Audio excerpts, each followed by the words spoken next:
ছাত্র জনতার গণ অভ্যুত্থানের মধ্য দিয়ে আওয়ামী লীগের পতনের পর ত্রয়োদশ জাতীয় সংসদ নির্বাচনে অংশগ্রহণও একেবারেই অনিশ্চিত।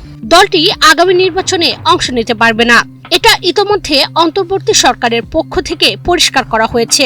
তাহলে আওয়ামী লীগের ভোট ব্যাংকের কি হবে? কোন দলে যাবে এই ভোট? নির্বাচন যত ঘনিয়ে আসছে এই আলোচনা তত বেশি জোরালো হচ্ছে। রাজনীতির মাঠে আওয়ামী লীগের অনুপস্থিতির সুযোগে দলটির ভোট ব্যাংকের দিকে নজর কম বেশি সব রাজনৈতিক দলের। দলটির ভোট টানতে চাইছে বিএনপি, জামায়াত। মানসিকভাবে আওয়ামী লীগের ভোটের বেশি দাবিদার জাতীয় পার্টি।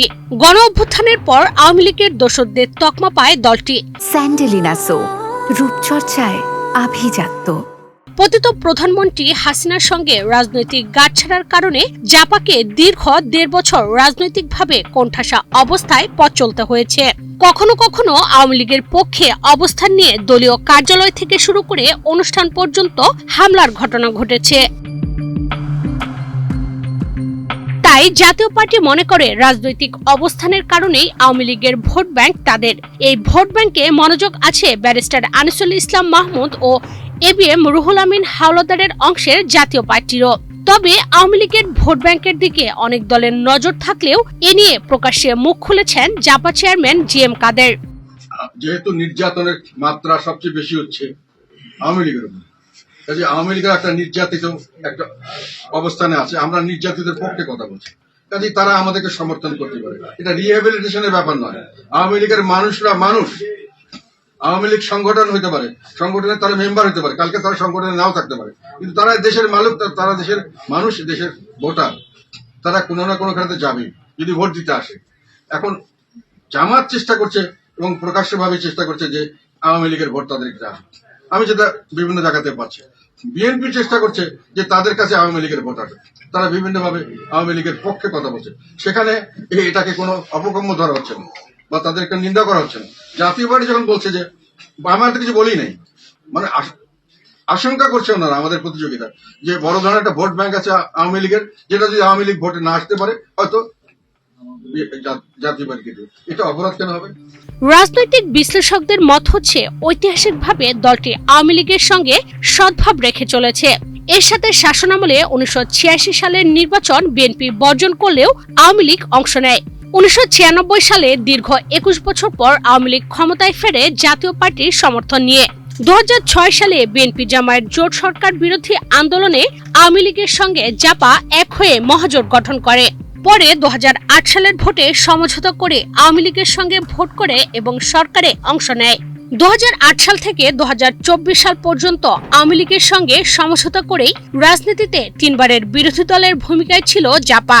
জাপা চেয়ারম্যান হোসেন মোহাম্মদ এরশাদকে শেখ হাসিনার বিশেষ দূত পর্যন্ত করা হয়েছে। দীর্ঘ এই সখ্যের কারণেই আওয়ামী লীগের ভোট পাওয়ার প্রত্যাশা জাতীয় পার্টির। জাতীয় পার্টির একাংশের চেয়ারম্যান জিএম কাদের ২০০৯ থেকে ২০১৪ সাল পর্যন্ত আওয়ামী লীগ সরকারের মন্ত্রী ছিলেন। নতুন জাতীয় পার্টির চেয়ারম্যান আনিসুল ইসলাম মাহমুদ এবং নির্বাহী চেয়ারম্যান মুজিবুল হক চুন্নু আওয়ামী লীগের নেতৃত্বাধীন সরকারে ছিলেন। তখন অবশ্য জাতীয় পার্টি ঐক্যবদ্ধ ছিল। এখন আনিসুল ইসলাম মাহমুদের সঙ্গে দলের প্রধান সব শীর্ষ নেতারা রয়েছেন, যাদের অনেকেই বিভিন্ন সময় মন্ত্রী ও সংসদ সদস্য ছিলেন। এর মধ্যে অতীতে জাতীয় পার্টি ভেঙে নতুন দল গঠন করা অনেক নেতা নতুন অংশের সঙ্গে জোটবদ্ধ হয়েছেন। এর মধ্যে আনোয়ার হোসেন মঞ্জুর নেতৃত্বাধীন জাতীয় পার্টি জেপি অন্যতম। এই জোটটির নাম দেওয়া হয়েছে জাতীয় গণতান্ত্রিক ফ্রন্ট এনডিএফ। এতে নিবন্ধিত ও অনিবন্ধিত মিলে 18টি রাজনৈতিক দল রয়েছে। উল্লেখযোগ্য দলগুলোর মধ্যে রয়েছে জাপা, জেপি, জনতা পার্টি বাংলাদেশ, তৃণমূল, বিএনপি, বাংলাদেশ জাতীয়তাবাদী আন্দোলন, বাংলাদেশ সাংস্কৃতিক মুক্তিজোট, গণফ্রন্ট। জোটের পক্ষ থেকে ১১৯টি আসনে দলীয় মনোনয়ন দেওয়া হয়েছে। নতুন এই জোটের মনোনয়ন তালিকা বিশ্লেষণ করে দেখা গেছে অন্তত 18 জন এক বা একাধিকবার সংসদ সদস্য ছিলেন। তাদের মধ্যে বিভিন্ন সময় মন্ত্রী প্রতিমন্ত্রী ছিলেন 7 জন। সে তুলনায় জিএম কাদেরের নেতৃত্বাধীন জাতীয় পার্টিতে এত পরিচিত নেতা এখন নেই বললেই চলে। ফলে আলোচনা এখন নতুন জাতীয় পার্টি। তাদের অধিকার নাই ভোট দেওয়ার, তাদের অধিকার নাই যাকে ইচ্ছা তাকে চুজ করার। তাহলে রিহেবিলিট হবে কেন? তারা কি এই দেশের থেকে তাদেরকে বাতিল করতে হয়েছে? তারা তো দেশের মানুষ। আজকে আওয়ামী লীগ আছে, কালকে আরেক দলে থাকবে, তারপর দিন তারা রাজনীতি ছেড়ে দেবে অথবা অন্য কিছু করবে। কাজে রিহেবিলিটেশনের প্রশ্ন কেন আসছে? আর আওয়ামী লীগের নেতৃত্ব যারা করেছে, আওয়ামী লীগের সমস্ত নেতাকর্মী ভাই যারা এখন অসহায়, তাদের উপরে খালি দোষক চাপিয়ে দিয়ে যেভাবে অত্যাচার করা হচ্ছে, তাদেরকে কোনো মামলা ছাড়া, কোনো দোষ ছাড়া তাদেরকে পথে ঘাটে দেখে যেখানে অ্যারেস্ট করা হচ্ছে, এটা মানবাধিকারের গুরুতর লঙ্ঘন। এটা করা হচ্ছে। কাজে এখন এগুলো কেউ বলছে না। এখন আমরা যখন বলি আমাদেরকে হুমকি ধামকি দেওয়া হচ্ছে। কিন্তু এরা এই লোকগুলো কথার পক্ষে যখন কথা বলেছি, ও যদি ভোট সেন্টারে যায় আমার প্রতি তার একটা সফট কর্নার থাকবে না? তো স্বাভাবিক। আমি সেটার জন্য করছি তা নয়, আমি মানুষের জন্য করছি, নির্যাতিত মানুষের জন্য আমরা রাজনীতি করছি, সেটাই আমরা তুলে ধরেছি। বাংলাদেশে আমি বললাম এই মুহূর্তে জাতীয় পার্টি বদলুম মানুষের কণ্ঠস্বর।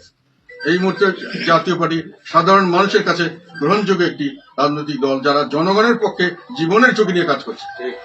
কেন জনগণ আমাদের দিকে দেখবে না? ইনশাআল্লাহ জনগণের শক্তিতেই আমরা বেঁচে থাকবো।